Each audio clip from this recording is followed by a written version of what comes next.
샬롬, 국내에 계신 성도 여러분 한 주간 평안하셨습니까? 오늘은 로마서 7장의 내용을 가지고 여러분과 함께 또 성경을 통하여서 진리이신 우리 하나님을 만나고 또 나누고 또 누리며 우리가 또 하나님 말씀 안에서 자유를 얻는 시간들 갖기 원합니다. 새해가 밝았습니다. 여러분 새해 복 많이 받으십시오. 그리고 새해에 하나님 안에서 큰 은혜와 평강이 코로나 팬데믹의 위기를 넘기고 또 혼돈 가운데 있는 저희 인생에서 질서가 잡히고 아주 오래 기도하고 있었던 내용들이 응답되고 여러분 모두가 한 분 한 분 여러분의 자리에서 뿌리 내림하고 또 뿌리 내리신 분들은 성장하고 자라서 열매 맺는 큰 귀중한 한 해 되시기를 주님 축복합니다. 한국은 대선도 있습니다. 저희가 계속해서 어느 진영을 지지합니다 이런 표현은 안 하겠지만 하나님이 기뻐하시는 사람이 또 그 자리에 설 수 있도록 계속해서 기도할 것이고 하나님께서 저희들에게 주신 사명들 감당하기 위해서 기도하는 것과 말씀 전하는 사역에 집중하는 저희 에클레시아는 그런 한 해가 되겠습니다. 여러분 각자 계신 곳에서 꼭 여러분을 향한 하나님의 뜻과 계획을 온전히 성취하시는 놀라운 한 해 되시기를 주의 이름으로 축복하며 오늘 기도하고 로마서 7장 1절부터 13절까지의 내용을 함께 나누겠습니다. 기도하겠습니다. 사랑하는 주님 감사합니다. 새해 저희가 기대와 소망을 가지고 한 해를 시작합니다. 한 자리에 모여서 하나님의 말씀, 이 경외로운 하나님의 말씀을 대할 수 없지만 온라인상에서 떨어져 있는 곳에서 각자의 자리에서 로마서의 위대한 말씀을 저희가 대할 때 성령님 저에게 지혜와 계시형으로 깨닫게 하셔서 하나님 말씀의 정순함과 하나님 말씀의 강력함과 하나님 말씀의 능력을 다 경험하는 저희 모두가 되게 하여 주시옵소서. 하나님 코로나 팬데믹이 저희들 가운데 더 많이 묵상되는 한 해가 아니라 주께서 일하심과 주께서 역사하심과 주께서 우리를 이끌어 가실 그 놀라운 길에 대한 소망과 사랑을 가지고 믿음을 가지고 살아가는 저희 모두가 되게 하여 주시옵소서. 말씀을 전하는 저의 입술에 또 영혼에 당신의 기름을 부어주시고 말씀을 함께 듣는 모든 성도님들에게 또 은혜와 평강과 지혜와 계시로 충만케 역사하사 로마서 7장의 한 절 한 절이 우리의 영혼에 새겨지는 은혜가 있게 하시옵소서. 감사와 찬양과 영광을 주님께 올려드리며 이 모든 말씀 우리 주 예수 그리스도 이름으로 기도하였습니다. 아멘. 로마서 7장입니다. 여러분 저는 미술을 잘 모르지만 위대한 화가들의 작품을 요즘 감상하는 것을 노력하고 있습니다. 미술을 잘 하시는 분들이 많으시죠. 또 그림을 그리시는 분들도 많고. 제가 왜 이제 그림에 대한 이야기로 시작을 하냐면 로마서 7장은 사도 바울이 비록 그 펜과 어떻게 보면 이제 색을 넣어서 그림을 그린 것이 아니지만 펜과 잉크 그리고 거기에 하나님의 감동, 하나님의 영의 감동을 받아서 그린 사도 바울의 초상, 인간의 초상, 그리고 우리 믿는 성도들의 인간의 초상이 로마 사람들에게 보낸 어떤 편지의 화랑에 달려있는 자화상 같은 모습이 로마서 7장에 나와 있습니다. 그래서 어쩌면 사도 바울이 정말 이랬나 할 정도의 깊은 절망과 고통과 고뇌가 이 안에 녹아져 있고 어찌 보면 이건 사도 바울이 아닐 거야. 이거는 구원받은 우리들의 모습이 아닐 거야 라는 저희들의 모습이 이거 로마서 7장엔 자화상처럼 녹아져 있습니다. 그려져 있습니다. 죄의 세력에서 막 벗어난 저희들이 계속해서 승승장구하고 모든 면에서 죄를 이기고 모든 면에서 그리스도를 바로 닮아가고 모든 면에서 그리스도를 바로 따라갈 수 있는 그런 성도가 된 것 같은 착각에 빠지지만 사도 바울은 아주 잔인하리만큼 이 로마서 7장에서 본인 자신의 자화상 대사도잖아요.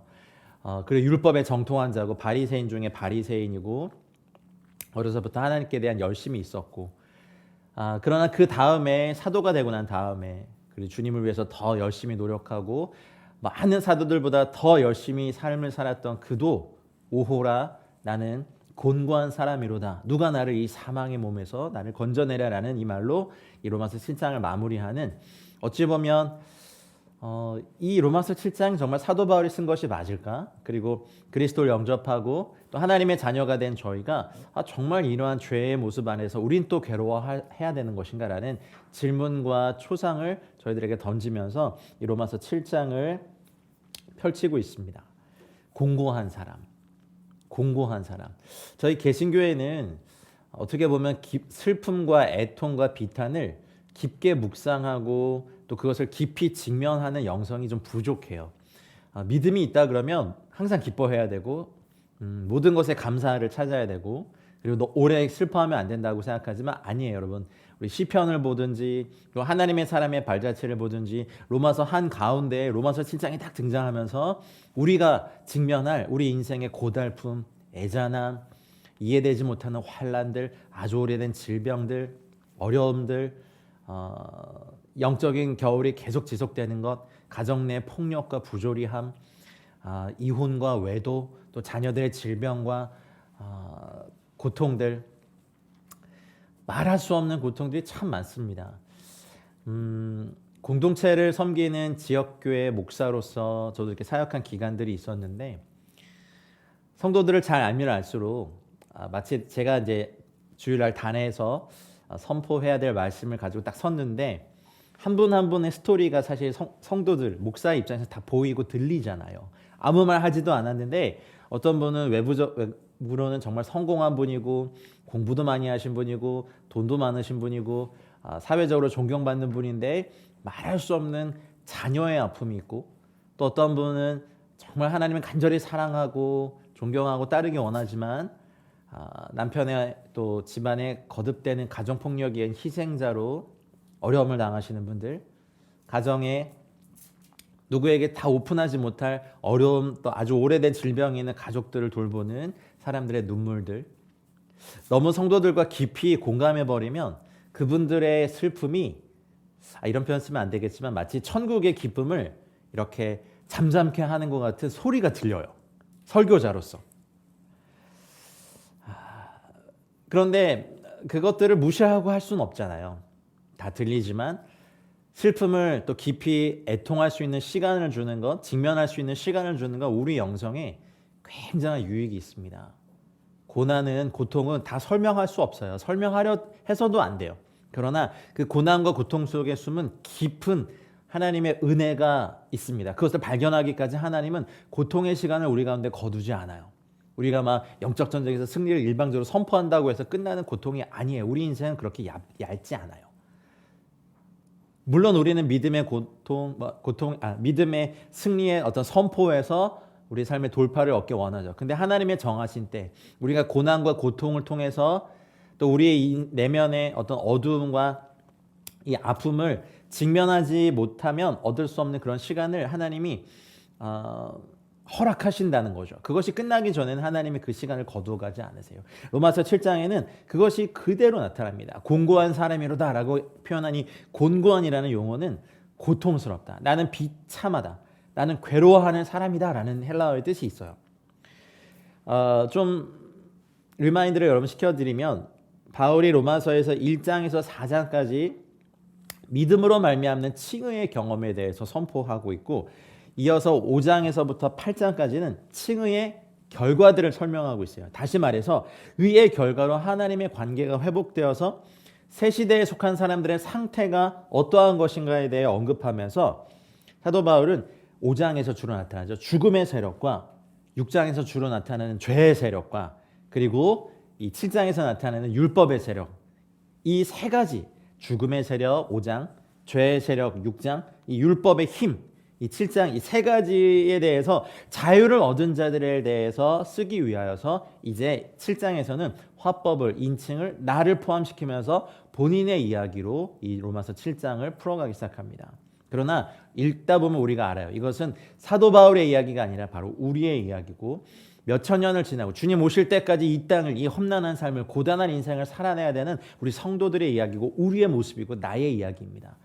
로마서 7장을 지나가지 않고서는 8장에 이를 수 없습니다.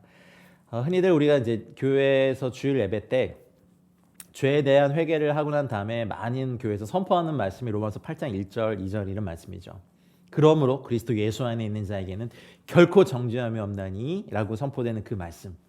생명의 성령의 법이 죄와 사망의 법에서 너희를 해방하였습니다라는 이 믿음의 선포에 가기까지 로마서 7장에서의 어떻게 보면 아주 짙은 어둠 속에서 조금도 그것을 벗어날 수 없는 꽉 막혀 있는 어떠한 세력에 우리를 던져 놓으신 것 같은 하나님의 의도하심이 7장에서 나타납니다. 성령 안에서의 삶을 말하는 로마서 8장에 이르기 전에 율법 안에서의 삶을 취급하는 말하는 이 7장은 강한 대조가 일어납니다. 그래서 우리가 로마서 7장, 8장에 나타나는 바울의 교훈을 바로 파악하기 위해서는 7장과 8장이 위치하고 있는 문맥을 되게 고려해야 합니다. 아까도 말씀드렸듯이 로마서 5장에서 8장까지에서 바울은 그리스도 신앙 안에서 성도들이 칭의의 결과로 누리는 종말론적 자유에 대해 증거하고 있는 거예요. 그래서 로마서 7장에서 거론되는 율법 문제와 8장의 성령은 전혀 관계가 없는 부분이 아니라 오히려 서로 불가분의 관계가 있는 거죠. 복음을 증거하면서 저희 에클레시아에서도 토라에 나타난 613개의 계명을 정리한 이 책자를 제가 이렇게 정리해서 이렇게 나눠드린 이유는 복음을, 십자가를 더 강하게 체험하기 위해선 율법을 알아야 되더라고요. 율법의 정죄가 무엇인지, 죄와 사망의 힘듦과 어두움은 우리가 고스란히 겪고 있는 인생의 문제이기 때문에 어느 정도 은혜가 있고 깨달음이 있으면 우리는 그것에 대하여서 자각이 생겨요. 하지만 죄에 대한 문제, 특별히 율법의 힘에 대해서 율법을 모르면 우리는 알 수 없게 돼요.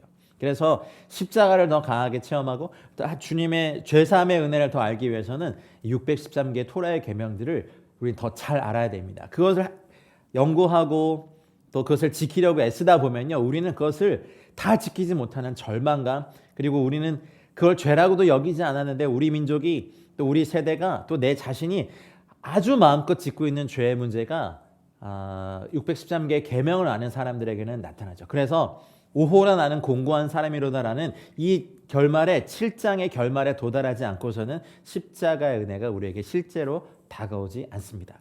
그래서 바울이 7장에서 율법과 함께 그리스도 이전의 삶의 원리를 대변할 때 사용했던 육에 있을 때, 육에 속했을 때, 육체라는 단어를 많이 쓰고 이것을 8장에서 나오는 성령과 계속 대조시키고 있는 점에서도 분명히 나타납니다.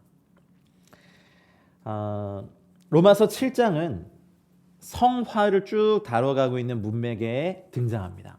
그래서 학자들이 많은 의견이 분분하긴 한데요. 이것은 그리스도인들을 위해 쓰여진 것이 맞지만 사실 불신자들을 위해서도 쓰여집니다. 왜냐하면 율법이 등장하지 않고선 죄를 죄로 여기지 않기 때문이 그렇습니다.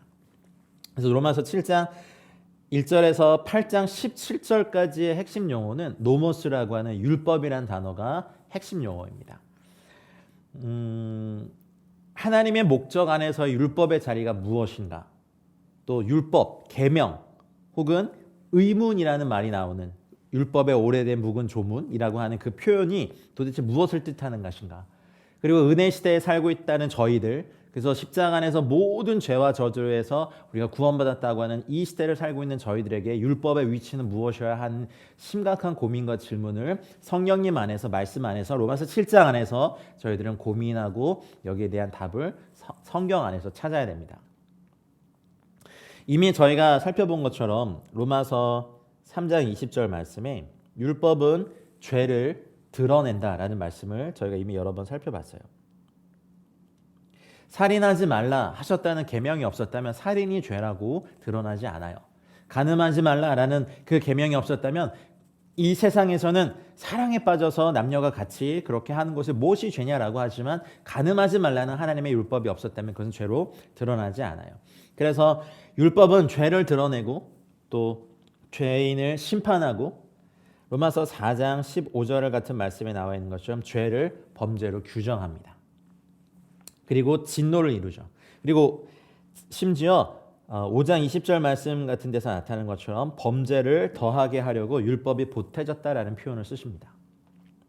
그래서 율법에 하나님의 한 의가 나타나는 것을 증거하면서 로마서가 계속 펼쳐지고 있죠.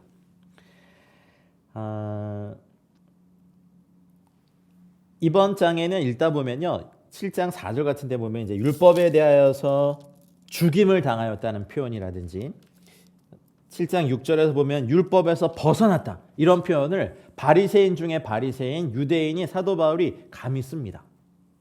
여러분, 경건한 유대인들이 율법으로부터 얻었던 엄청난 즐거움에 대한 나온 많은 고백들이 있죠. 시편 19편이라든지 119편 같은 말씀, 대표적인 거죠. 그래서 이런 말씀을 읽어보면 내가 하나님의 말씀을 얼마나 사모하는지 곧 많은 순금보다 더 사모할 것이고 꿀과 송이꿀보다 더 답니다라고 고백한 경건한 유대인들이 율법으로부터 얻었던 엄청난 즐거움이 있었어요. 근데 사도 바울은 율법의 정통한 자고 토라를 어려서부터 어머니의 뱃속에 있을 때부터 들었고 암송했고 공부했고 행했고 이 토라를 지키지 않는 사람들을 박해하고 또 하나님 예수 그리스도로 말미암아 새롭게 생긴 교회가 토라에 반하기 때문에 그 교회를 진멸하기 위해서 대제사장의 공문을 가지고 갔었던 살기등등한 사람이었습니다. 그런데 이 사람이 율법으로부터 벗어났다는 엄청난 표현을 해요. 그래서 이 7장에서는 우리가 이런 고민을 해야 돼요. 여러분, 우리는 죄사함의 복음을 먼저 들었기 때문에 과연 우리에게 율법이 필요한 것인가라는 질문을 저희는 많이 하지 않습니다. 그리고 율법이 뭔지도 잘 몰라요. 토라가 뭔지도 잘 몰라요. 율법 필요 없는 거 아니야? 주님이 다 우리 죄를 사해 주셨는데 또 내가 죄로 느끼지 않는 거에 대해서 내가 그렇게 회개하고 울고 불고 질질 짜고 그러지 않아도 되잖아 라고는 어떻게 보면 제가 오늘 말씀드린 세 가지 유형 중에 한 가지 유형이 있어요.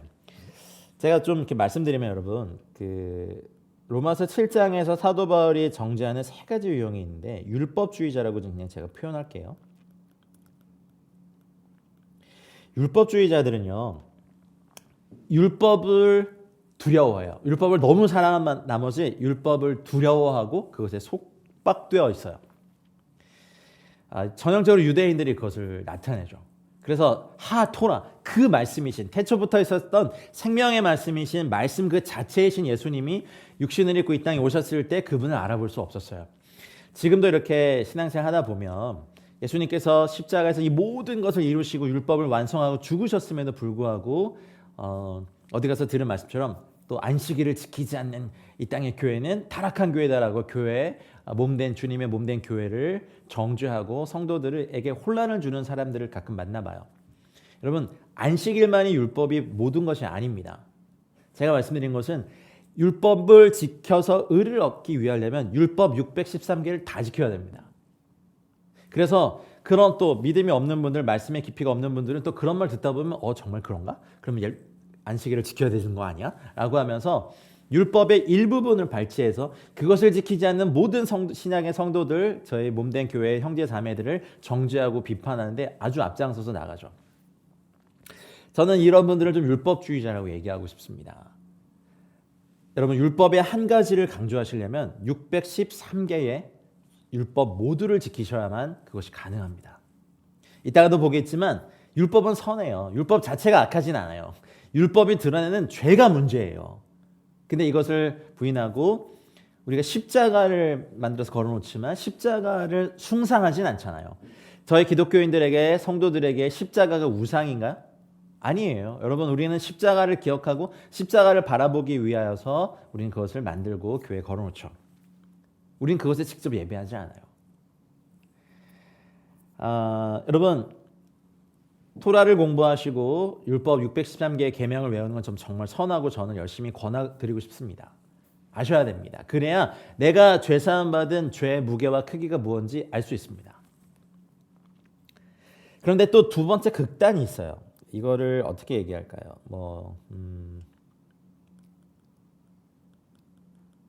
율법 폐기를 주장하는 율법 폐기론자라고 그냥 제가 이렇게 명명할게요. 제 기억이 맞다면 1960년대에서 읽은 책에서 나온 겁니다. 70년대의 이후부터 전 세계에 어떤 일이 일어났냐면 주님께서 이제 이 모든 율법은 폐해졌기 때문에 우리에게 남은 율법은 뭐가 있냐면 서로 사랑하라는 계명만이 있다. 이것만을 다 할 때 우리는 온전해질 수 있다라고 말을 하면서 하나님께서 여전히 갖고 계신 토라, 율법에 대한 하나님의 양심을 전면으로 무시하면서 죄를 죄로 여기지 않는 운동들이 생겨나기 시작했어요. 그러면서 극단에 어떤 게 나냐면 동성애 운동을 하면서 이것 봐라, 하나님은 동성애자도 사랑하신다. 그리고 심지어는 이건 정말 신성모독의 얘기인데 예수님도 동성애자였다. 이렇게까지 얘기하면서 우리가 짓는 모든 죄는 하나님이 나를 사랑하시기 때문에 나이가 하는 이 모든 행위도 용납하실 거야 라는 율법을 전혀 필요하지 않는 듯한 극한 신앙의 형태를 띄워왔고 그것을 죄사함의 비밀이라고 여기면서 말하면서 성도들을 미혹하는 이단 종파도 생겨났죠. 여러분, 율법에 대한 극단입니다. 로마서 7장을 깊이 묵상하고 말씀의 빛 가운데서 우리가 진리를 얻어야 됩니다. 여러분, 예수님은 오히려 율법을 강화하셨어요. 사도 바울이 이따가도 말하겠지만 탐심에 대해 이야기해요. 만약 율법이 탐심을 죄로 여기지 않았다면 나는 그 탐심이 죄라고도 여기지 않을 것이다라고 그 10계명 중에 특별히 10번째 계명, 마지막 계명을 등장시킵니다. 유대인들은 특별히 어떤 행위가 나왔을 때 그것을 죄로 여기는 경향이 있었습니다. 1계명부터 9계명까지는 외적으로 드러나는 행위예요. 살인도 그렇고 도둑질도 그렇고 간음도 그렇고. 그런데 탐심은 내면의 죄거든요. 그래서 그 많은 그 계명 중에 특별히 사도 바울은 이따 본문 마지막에 저희가 오늘 볼 본문 마지막쯤에 탐심에 대해 말하면서 율법이 탐심을 죄라 하지 않았다면 나는 탐심을 죄로 여기지 않았을 것이다 라고 말합니다. 간음하지 말라라고 했던, 그래서 실제로 간음을 짓기 전에 이 안에서 음심과 탐심이 가득해도 인간들을 죄로 여기지 않았어요. 근데 예수는 뭐라 하셨어요? 아니다. 여자를 보고 음욕이 가득한 것은 이미 간음했다라고 말하면서 오히려 율법을 강화하셨죠. 살인하지 말라 하셨지만 실제로 살인을 짓지 않았지만 이 안에 죽이고 싶은 마음, 미워하는 마음이 가득하면 사실은 인간들은 죄로 여기지 않아요. 그런데 예수님이 이 땅에 오셔서 뭐 하셨죠? 오히려 이 안에 형제에 대하여서 미워하는 마음을 가진 것 자체가 살인이라고 말하면서 율법을 폐지하셨어요? 아니요. 율법을 더 강화시키셨어요. 그렇다면 여기에서의 우리의 혼란은 뭐냐면 그럼 율법을 다 지켜야 되는 건가? 아니요. 율법을 다 지키는 것이 아니라 이 율법의 저주를 주님께서 인간이 나약함과 연약함으로 이것을 다 지킬 수 없음을 아시고 친히 십자가에서 율법의 저주를 담당하신 거예요. 이 율법은 시퍼렇게 살아 있습니다. 왜냐고요? 토라는 하나님의 양심이기 때문에 그렇습니다. 인류의 역사에 봉건 시대도 있었고 왕정 시대도 있었고 절대주의 시대도 있었고 지금 저희 자유민주주의 체제도 있었고 사회주의 체제도 있었고 있는데 이 모든 체제를 뛰어넘어서 항상 동일하게 역사하는 것이 무엇이냐면 하나님의 양심인 토라입니다. 이것은 저희가 토라는 시퍼렇게 살아 있어요. 그러나 그 토라에 대해서 우리가 주님과 주와 함께 그리스도의 십자가에서 연합함으로 죽었기 때문에 자유한 거지 토라 율법 자체가 사라진 것이 아니에요. 그래서 율법 폐기로는 틀렸어요. 여전히 하나님의 양심은 존재하고 그러나 이 모든 걸 저희가 다 지킬 수 없는 연약함이 우리 가운데 있기 때문에 우리는 이 세 번째 입장, 이걸 뭐라고 할까요? 하나님의 자녀로서의 자유의지를 가진 순종하는 자,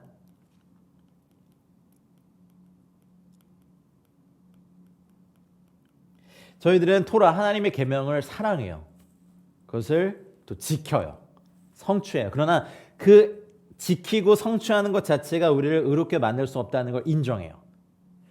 이제 이것 안에서 은혜 안에서 성령 안에서 이 율법을 지킴으로 행함으로 애쓰고 하나님을 사랑하고 경외하고 형제 자매들을 사랑하고 경외하는 것을 애쓰며 행하는 것에 대해서 성령의 은혜와 권능으로 우리가 살아가는 걸 인정하는 거죠. 사랑하는 여러분, 이 로마서 7장이 결코 쉽지는 않습니다.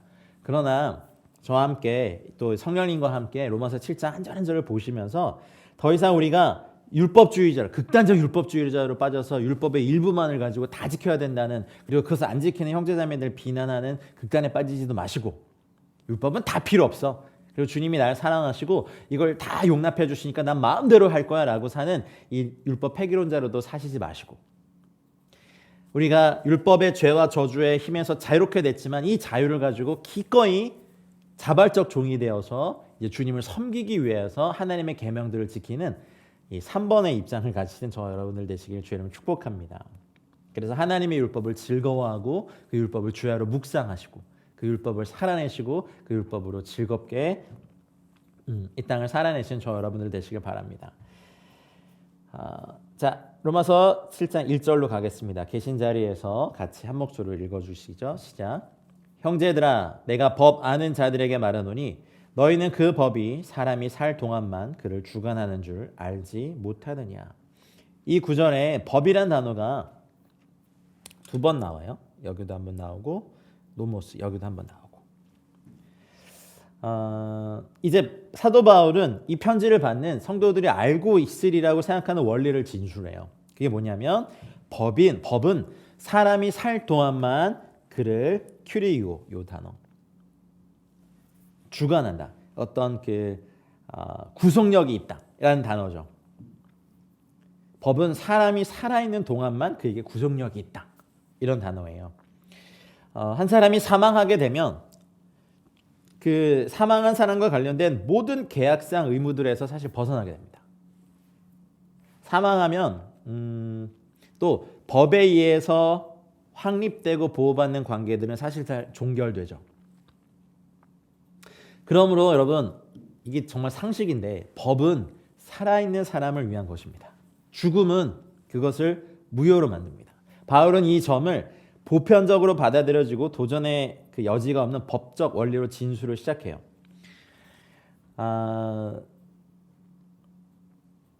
우리 성도의 신앙생활을 하면서 우리가 한 가지 동의하고 알고 있는 것이 있다면 그게 뭐냐면 내적으로 죄에 대해 죽지 않으면 또 죄를 지배하는 율법이 여전히 우리 속에 거해서 우리를 지배하게 됩니다. 이런 것 없이 내면의 정화와 또 회개를 통하지 않고 외적인 행위만 더 많은 선행과 구제와 금식과 고행과 이런 것만을 통해서 신앙과 영성생활을 한다는 것을 추구한다는 건 바보짓입니다. 영에 대해서 내면에 대해서 전혀 신경도 쓰지 않은 채 다른 일만 하는 거죠. 여러분 전 말씀을 가르치는 자이기 때문에 또 그렇지만 제가 지금 하고 있는 주된 사역이기 때문에 말씀 사역, 성경 공부하는 거 참 좋아합니다. 성경을 가르치는 일 참 좋아하죠. 여러분들 그러신 분들 있으시죠? 그런데 저는 성경 공부를 하기 위해서 부르심 받은 건 아닙니다. 성경을 가르치기 위해서 부르심 받은 건 아닙니다. 물론 제 사역적 소명에 이것이 있습니다. 저는 근데 이것을 주님을 사랑하기 때문에 감당하고 저의 본질적 부르심, 여러분들도 아마 그럴 거예요. 저는 하나님을 사랑하기 위해 부르심을 받은 겁니다. 여러분도 그러하실 걸 믿습니다. 성경 공부를 하기 위해서 또 사역을 하기 위해서 저희 또 에클레시아 이제 세븐엠 사역들을 올해 또 기초를 놓는 2년차 사역들을 시작할 텐데 그것이 중요하지만 우리는 그것만을 위해서 부르심 받은 사람 아닙니다. 그리고 어떤 분은 진리를 알면 어떻게든 논쟁거리를 잡아서 비난하기 위해서 토론과 논쟁을 하기 위해서 날선 검처럼 형제 자매를 찔르시는 분이 있는데 그러지 마세요. 여러분 우리는 하나님을 사랑하고 하나님을 예배하기 위해서 부르심 받았습니다.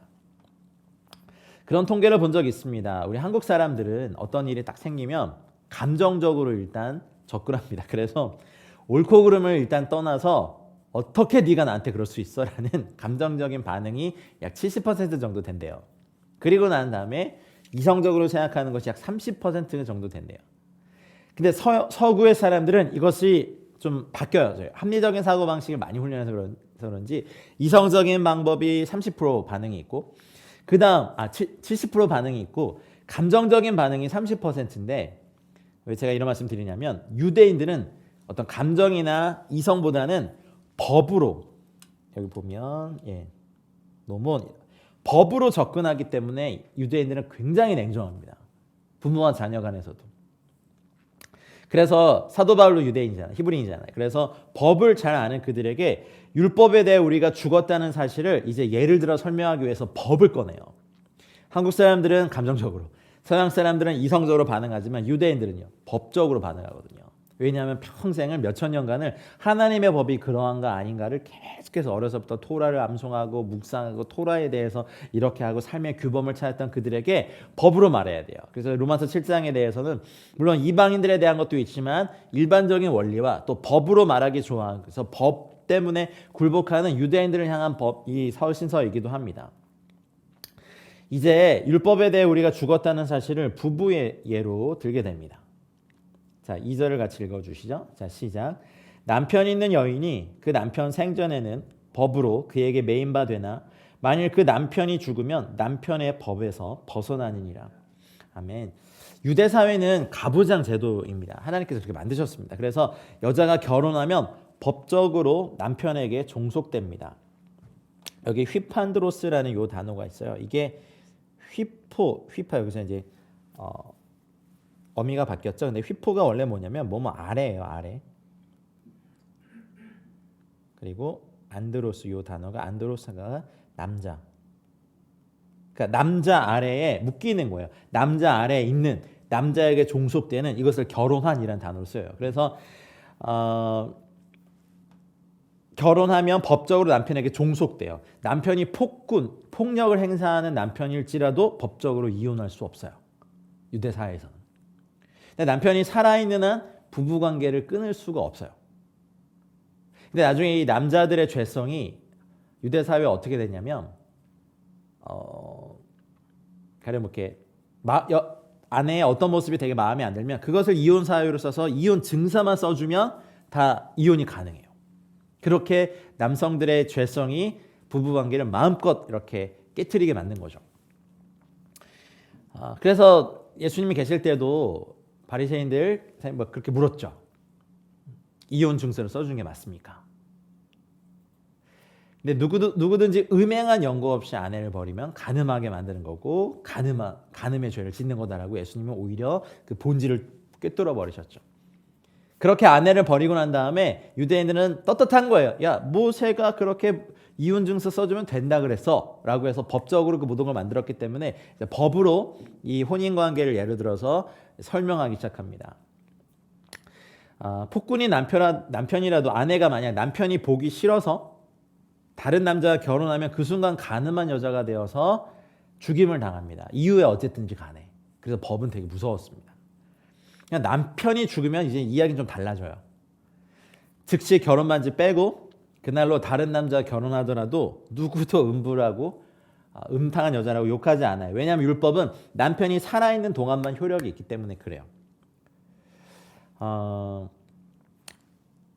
율법에 대하여서 이제 남편과 아내로 예를 들어서 설명을 하는데 율법은 여러분 613개의 계명 그거 열심히 외우면요 되게 무서운 게 생기는데 정죄와 자책이 어마어마하게 생겨요. 모르면 차라리 그냥 모르고 살았는데 그래도 여러분 공부하시는 게 나아요. 계명이 막 살아나니까 뭘 해도 다 죄인 거예요. 그래서 오히려 정죄와 자책감이 예전보다 더 강해져요. 근데 그 정죄와 자책감에서 머물러 있는 것이 아니라 우리는 어디로 가야 돼요? 십자가로 가야 돼요. 매일 가야 돼요. 매일 안 가면 정죄와 자책감, 율법에 가공할 만한 정죄와 이 자책감이 저를요 엄청나게 정죄해요.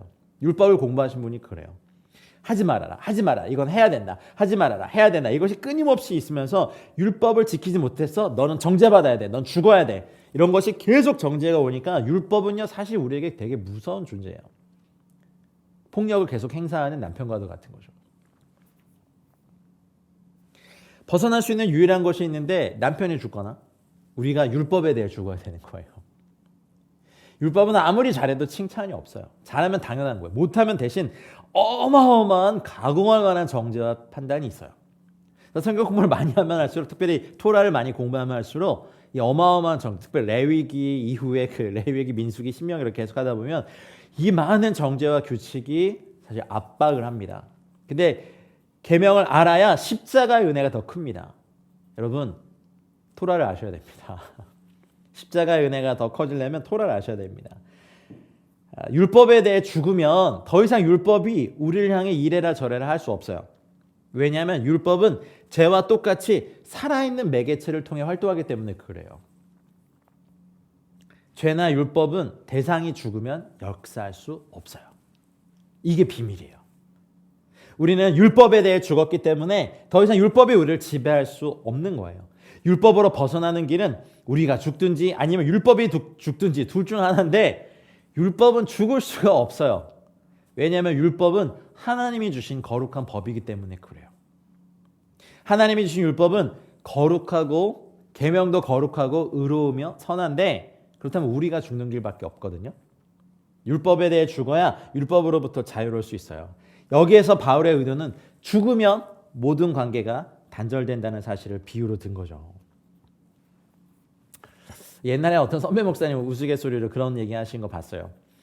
어떤 교회에 이제 부흥회를 집회를 인도하러 가셨는데 어떤 한 중년 여성 집사님 굉장히 밝은 모습으로 막 얼굴에서 빛이 날 정도의 그런 아름다운 모습이 있으셨대요. 설교를 하면서 딱 보이셨죠. 근데 그분 표현이에요. 그분이 식사를 대접하시더래요. 담임 목사님과. 그래서 잘 먹고 이제 딱 잘 먹으러 가서 그 집사님께 남편 되시는 분은 같이 안 왔어요? 안 오셨어요? 이렇게 여쭈었대요. 그랬더니 그분의 답이 저희 남편은 몇 년 전에 천국에 먼저 갔습니다. 이렇게 대답을 하셨다죠. 근데 이 목사님 답이 저희를 빵 터지게 했어요. 그러면 그렇지. 어차피 어쩐지 남편 있는 여성의 모습이 얼굴이 아니었어. 이렇게 얘기하면서 그냥 웃으시라고 얘기한 겁니다. 남편이 있음으로 말미암아 얽매이고 눌리는 것에 대한 자조 섞인 거겠죠. 남편이 정말 주님 닮은 모습으로 자신을 사랑하고 하나님의 사랑을 받고 그 사랑으로 아내를 사랑하고 우리 자녀들을 사랑하고 또 이웃을 사랑하고 열방을 사랑하고 우리 조국을 사랑한다면 얼마나 좋겠습니까마는 우리 남자도 그렇고 여자도 그렇고 모두 다 죄로 말미암아 깨어져 있기 때문에 우리는 하나님의 말씀과 성령으로 말미암아 회복돼야 되는 단계에 있습니다. 남편의 법이라는 것을 좀 생각해 보니까 여기 토 노모 투 안드로스 여기 돼 있네요. 이것이 한번 창세기 3장 16절에 하나님께서 범죄한 인간에게 특별히 하와에게 이렇게 말씀하셨죠. 또 여자에게 이르시되 내가 너에게 임신하는 고통을 크게 더하리니 네가 수고하고 자식을 낳을 것이며 너는 남편을 원하고 남편은 너를 다스릴 것이니라 하시고 하셨어요. 남편을 원하는 것 그리고 남편은 너를 다스리는 것 남편의 법입니다. 하나님의 형상을 닮은 하나님의 남성들이 일어나고 또 하나님의 공의와 하나님의 자비와 하나님의 성품을 그대로 닮아서 하나님의 사랑으로 하나님의 공의로 이 땅에 진리를 행하는 남성들이 더 많아지길 소망합니다. 그러나 대부분 남성들 어떻습니까? 남성의 본체 원래 모습을 배운 적도 없고 우리는 그것대로 살아본 적도 없고 그 모델을 별로 본 적이 없어요. 이제는 도전하고 싶습니다. 하나님의 형상을 닮은 남편이 이 법으로 선하게 가정을 다스리고 또 공의롭게 정의롭게 자비하게 가정의 기둥이 되시고 제사장이 되시고 또 한 여성의 남편으로서 또 자녀들의 아버지로서 하나님의 남성으로서 그 본연의 자리에 굳건히 서서 하나님의 뜻을 이 땅에 이뤄나가는 거룩한 남성들이 되길 원합니다. 근데 대부분 모든 인간의 죄에 빠진 남성의 법은 남편의 법은 잔혹합니다. 처참합니다. 폭력, 욕설, 무책임, 비겁함, 게으름, 나태함, 죄의 모습들이 너무나도 나타나요. 기도하지 않는 거, 문제가 있을 때 무릎 꿇지 않는 거, 하나님의 얼굴을 찾지 않는 것, 그거 다 일그러진 우리 남성들의 모습이죠. 여러분, 남편이 죽어야만 남편의 법에서 벗어나는데 우리도 율법에 대하여 그래요. 율법이 죽어야만 아니면 우리가 율법에 대해 죽어야만 가능합니다. 근데 율법은 죽지 않아요. 그럼 방법은 뭐예요? 우리가 율법에 대해 죽거나 누가 우리를 위해서 대신 죽어줘야 돼요. 이제 그 얘기를 사도는 계속해서 얘기합니다. 앞장에서 계속 말했죠. 사도는 세례를 통해서 그리스도와 함께 죽고 장사되지 않는다면 아무도 의문의 율법에서부터 벗어날 수 없다고 사도 바울은 계속 말했어요. 우리 3절로 가봅시다. 읽어봅시다. 자, 시작. 그러므로 만일 그 남편 생전에 다른 남자에게 가면 음녀라. 그러나 만일 남편이 죽으면 그 법에서 자유롭게 되나니 다른 남자에게 갈지라도 음녀가 되지 아니하느니라. 아까도 말씀드렸듯이 죽기 전까지 끝나지 않아요. 이 관계는요. 여인을 속박하고 있던 그 남편의 법에서 자유롭게 되는 건 남편이 죽으면, 그렇죠? 죽음으로 첫 번째 결혼이 끝났기 때문에 두 번째 결혼은 정당한 거예요. 죽음만이 혼인법으로부터 자유롭게 해줄 수 있어요. 재혼할 권리를 보증해 주죠. 여기 모이칼리스라는 요 단어는요, 음녀라고 표현되고 또는 가늠한 여자, 하여튼 굉장히 나쁜 뜻을 써요. 바울의 예화는 여기서 이제 세 가지를 포함하고 있어요. 보면 남편이 있고 아내가 있고 그들을 규정하는 법이 있어요. 여러분 근데 이 바울의 적용에서 누가 죽는지 유의해 보셔야 돼요. 율법이 죽는다고 말하지 않아요. 여러분 율법은 여전히 살아서 활발하게 활동해요. 이제 남편이 죽어야만 끝난다라고 예를 든 거지.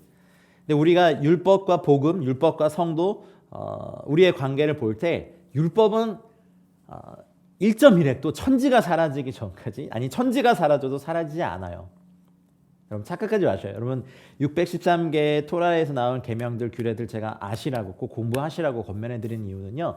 그걸 알아야 내가 얼마나 큰 죄사함에서 날마다 십자가의 은혜가 큰지를 알게 된다는 걸 말씀드리는 거예요. 그걸 지켜야 구원이 있고 그걸 지켜야만 의로워지고 그걸 알아야만 뭐 하나님 아는 지식이 높아진다는 얘기를 드리는 게 아니에요. 그건 하나님의 영원한 양심의 법이에요. 그거 안 죽어요, 여러분. 우리가 율법에 대해 죽거나 누군가 우리를 위해 대신해 주기 전까지는요. 남편과 아내가 끊어질 수 없듯이 율법과 우리의 관계는 끊어질 수 없어요. 계명을 알면 알수록 여러분 죄를 일부러 지어보라고 해드릴 수도 없고, 근데 예수님 몰랐을 때 지은 죄들 떠오르면 부끄럽고 자책감 들고 죄책감 들고 차라리 말씀을 모르면 모를까. 말씀을 알고 난 다음에 빛이 더 강해지고 할수록 내가 얼마나 쓸데없고 처참히 망가져 있고 지렁이보다 못하고 구더기 같고 벌레만도 못한 존재임을 깨달아지잖아요. 여러분 그거 은혜입니다. 그래서 우리가 날마다 십자가를 바라볼 수밖에 그렇게 만드는 순기능이 있어요.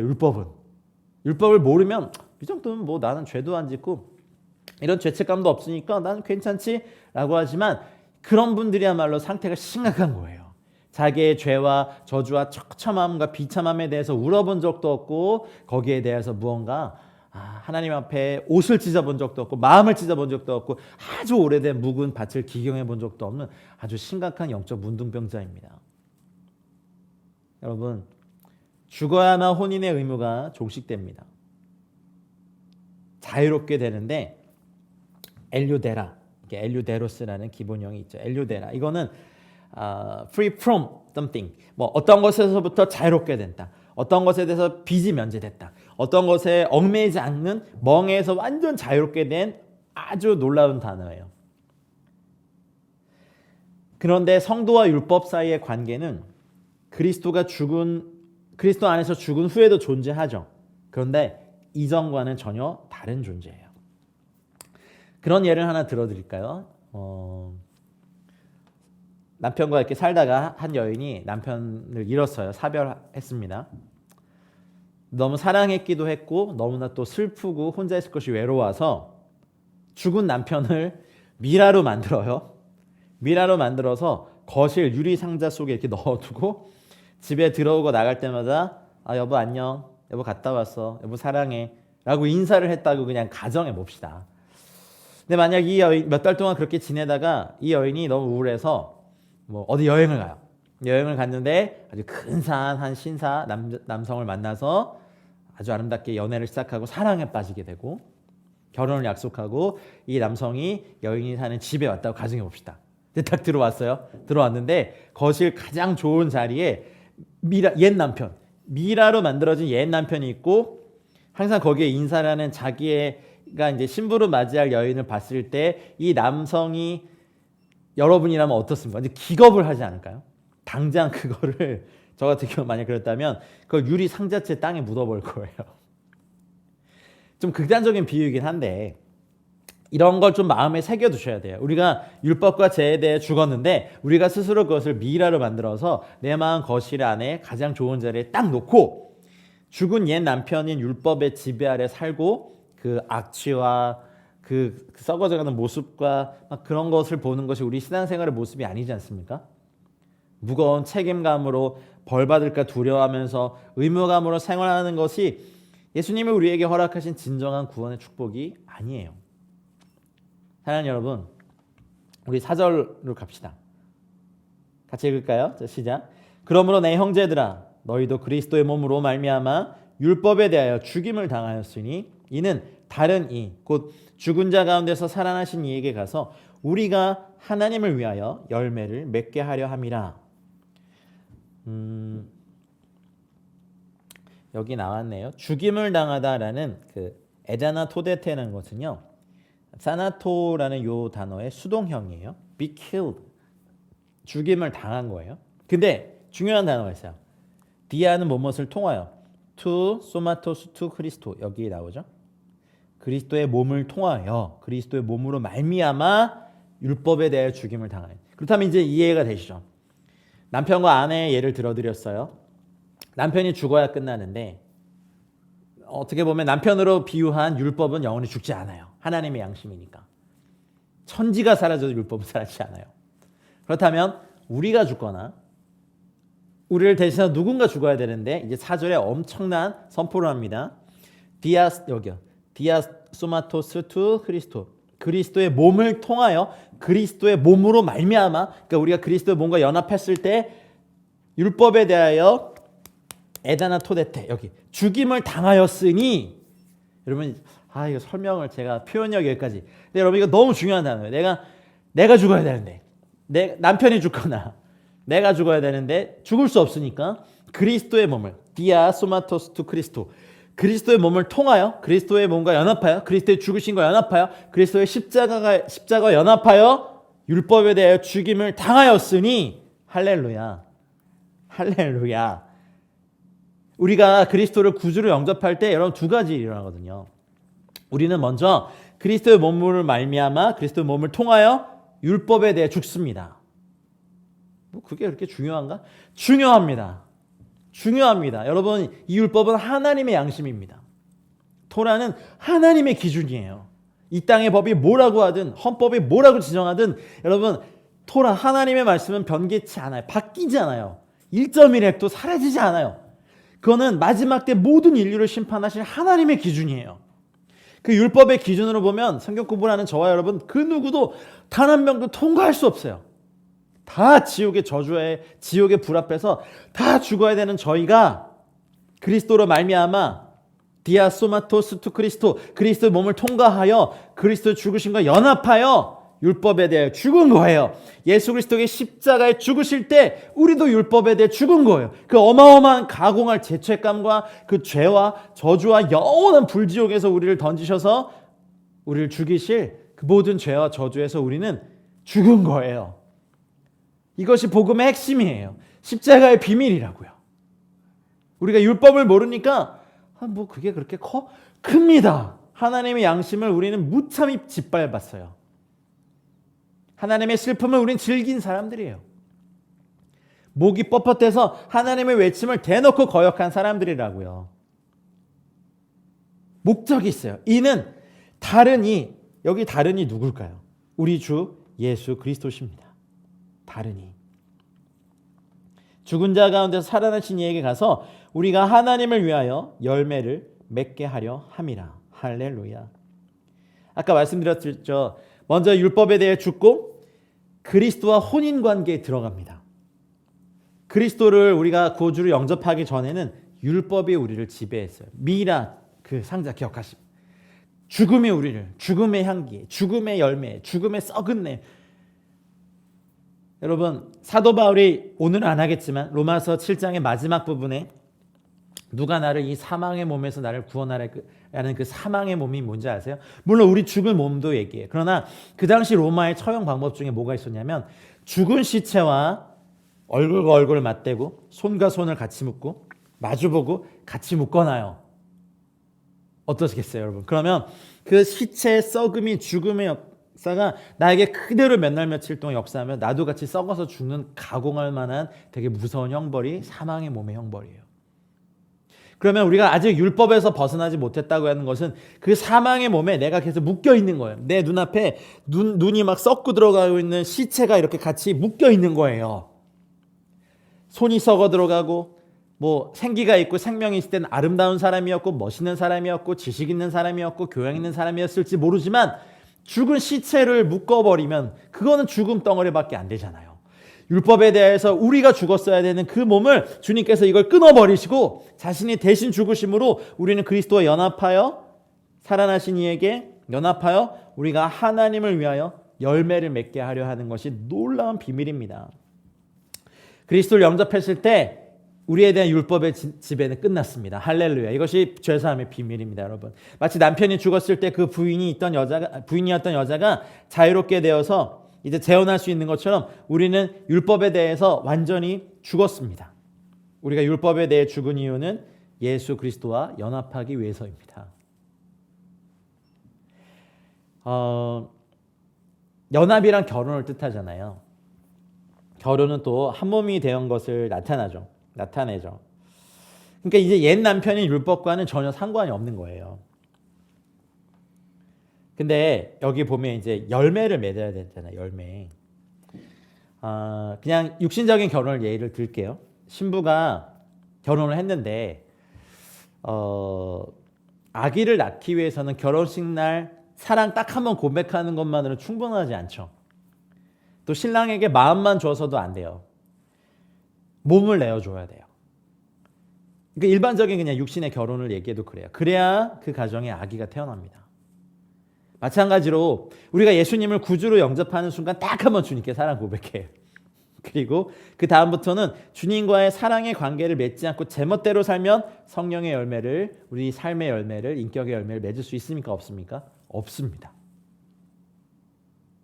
우리가 계속해서 끊임없이 부활하신 예수 그리스도께 사랑을 고백하고 몸과 마음으로 주님을 사랑하고 섬길 때 성령의 열매들을 맺게 되는 거죠. 여러분, 우리는 단순히 구원받기 위해 사는 것이 아닙니다. 구원받은 저희들은 하나님을 사랑하고 하나님을 위해 살고 그래서 열매를 맺도록 저희는 부르심 받았습니다. 고린도전서 1장 31절에 사도 바울이 이런 말 쓰죠. 바울은 자랑하는 자는 주 안에서 자랑하라고 했습니다.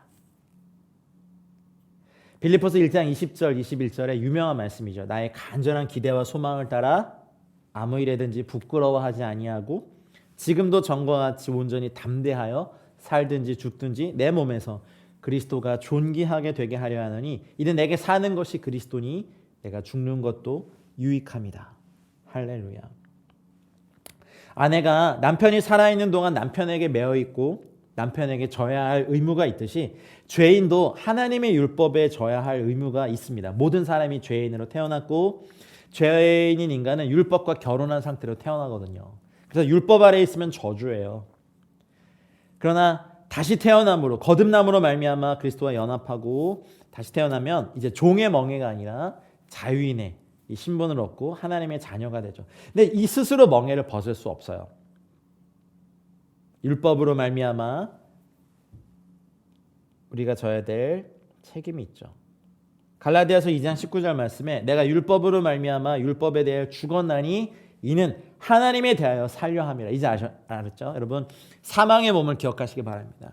여러분이 죽은 시체와 같이 온몸이 눈과 눈이 마주보고 코와 코가 마주보고 입과 입이 마주보고 목과 목이 같이 묶여있고 손이 같이 묶여있고 몸이 같이 묶여있고 발이 같이 묶여있는 사망의 몸의 형벌을 받고 있는 채에서 이것을 다 끊으시는 것이 십자가에서 우리를 죄와 저주에서 자유케 하신 하나님의 은혜라는 것. 그러면 단지 그것만이 아니에요. 이제 하나님 그리스도와 연합하여서 신랑 대신 예수 그리스도 연합하고 신부가 되어서 하나님을 위하여 열매를 맺는 것. 이것이 저희들의 삶의 사명입니다. 사역이요? 이것은 열매를 맺기 위한 도구에 불과합니다. 여러분, 사역의 종류도 정말 많아요. 그리고 신학교에 가서 목사가 되는 거, 선교사가 되는 거, 그것만이 사역을 하는 것이 아닙니다. 여러분, 여러분의 그 삶의 일터에서 선을 행하는 것, 우는 자들과 같이 우는 것, 그리고 그리스도를 믿는 것, 그리스도를 전파하는 것, 그리스도를 소개하는 것, 기도로 그들을 돕는 것, 이 모든 것이 사역입니다. 사역도 기독교 안에 있는 사역도 종류가 너무 많습니다. 교회 개척 사역도 있죠, 내적 치유 사역도 있죠, 구제 사역도 있죠, 찬양 사역도 있죠, 중보기도 사역도 있죠. 정말 사역의 종류가 너무 많습니다. 여러분, 그것이 어떤 것이든지 간에 하나님께서 여러분에게 원하시는 것은 하나님과 연합하여 율법과 죄에 대해 죽고 그리스도와 연합하여 열매를 맺는 것입니다. 몸과 마음을 다 주님께 내어드려야 됩니다. 여러분 삶의 주인이 예수 그리스도가 되게 해주십시오. 이사야서 54장 5절에 잘 아시는 말씀이죠. 이는 너를 지으신 이가 너의 남편이시라. 그의 이름은 만군의 여호와시며. 기독교가 참 신비한 것은요, 창조주가 하나님이 피조물과 결혼하기 원하세요. 연합하기 원하세요. 남녀가 결혼해서 영혼육이 하나가 되는 신비. 육체의 결합만이 결혼이 아니잖아요. 영이 하나 되고 생각하는 거, 느끼는 거, 뜻하는 것이 일치가 되는 그 기가 막힌 일치감도 있는 거예요. 근데 창조주 하나님이, 구주 하나님이, 만군의 여호와 하나님이 피조물에 불과한 저희와 결혼하고 연합하기 원하시는 것은요, 기독교의 신비 중의 신비입니다. 예수님이 이 땅에 계실 때 마태복음 11장 30절 되게 유명한 말씀이죠. 수고하고 무거운 짐진 자들아 다 내게로 와라. 내가 너희를 쉬게 할 것이다 라고 말씀하시면서 너의 그 무거운 죄와 저주의 멍에를 벗어버리고 나의 멍에는 쉽고 가벼우니까 내 걸 져라. 이렇게 하셨죠. 모든 사람이 멸망할 처지에 자신의 저주 아래 있었지만 모든 사람을 고르지도 않으셨고 몇몇 사람 적은 무리 가운데서 죄인 중에 괴수인 자들을 고르신 도대체 왜 우리를 사랑하시고 구원하셨는가 하는 이 놀라운 비밀은요, 천사들도 궁금해하는 비밀이에요. 우리 안에 선한 것이 전혀 없는데도 내 사랑아 부르시고 여자들 중에 내 사랑은 가시나무 가운데 백합화 같구나 막 부르시고 예수님의 신부가 되지 않으려는 아직 몰라서 모르는 이 불쌍한 영혼들에 대하여서 우리는 사실 긍휼한 마음을 가지고 부지런히 전도해야 될 것 같습니다. 근데 여러분 사도 바울이 이런 예를 들었다고 해서 과부가 됐으니까 아유 그냥 남편이랑 사는 거 지긋지긋해 나 재혼 안 해 라고 이제 뭐 생각하실 수도 있지만 물론 이 땅에서는 그럴 수 있어요. 그러나 로마서 7장에서 말하고 있는 것은 영적인 삶에서는요 중간지대 없어요. 율법의 속박에서 벗어나는 길은 유일한 길은 다른 사람과 재혼하는 건데 그리스도와 결합하는 길밖에 없어요. 여러분 영적인 것에는 중간지대는 없다는 거예요. 여러분 우리의 목적은 카르포포레스멘 요 단어 열매를 맺게 하는 거예요. 하나님을 위해서 성결한 열매, 거룩에 이르는 열매, 성품의 열매, 성령의 열매, 은혜의 열매, 자비의 열매, 선한 열매, 구제의 열매, 기도의 열매, 말씀의 열매, 많은 열매를 맺으시는 여러분의 삶이 되시길 우리 주 예수 그리스도 이름으로 축원합니다. 여러분 신부가 당연한 거겠지만 죽은 사람과 연합하면 아이를 낳을 수 없죠. 그러나 신부가 젊고 건강하고 팔팔한 그런 신랑과 결합하면 아이를 낳을 수 있어요. 근데 예수님은 생명의 근원이시잖아요. 그러니 여러분 우리는 하나님을 위해 열매를 많이 맺으시고 우리가 열매를 맺을 수 있는 비결 예수님께서 이미 말씀하셨어요. 요한복음 15장 7절 8절 말씀에 너희가 내 안에 거하고 내가 너희 안에 거하면 너희가 많은 열매를 맺는다. 그래서 우리는 말씀으로 성령 안에 기도하며 예수님 안에 거하기를 많이 노력해야 될 줄 믿습니다. 거룩함의 열매를 맺으시는 여러분의 시간들 되시길 바랍니다.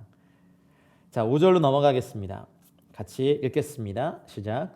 우리가 육신에 있을 때에는 율법으로 말미암는 죄의 정욕이 우리 지체 중에 역사하여 우리로 사망을 위하여 열매를 맺게 하였더니 오테이 가르라는 단어로 쓰이죠. 여기서 왜냐하면이란 뜻이에요. 왜냐하면 호테는 때죠. 때. 뭐뭐 할 때 가르 에멘 엔테사르키 육신에 있을 때라는 단어를 씁니다. 육신에 있을 때 거듭나기 전에는 아직 주님 못 만났을 때에는 율법에 매여서 종살이 할 때는 죽을 짓만 했어요. 사망의 열매만 맺었어요. 여기 보면 이제 파테마타라는 게 되어 있는데 요 단어요. 파테마타.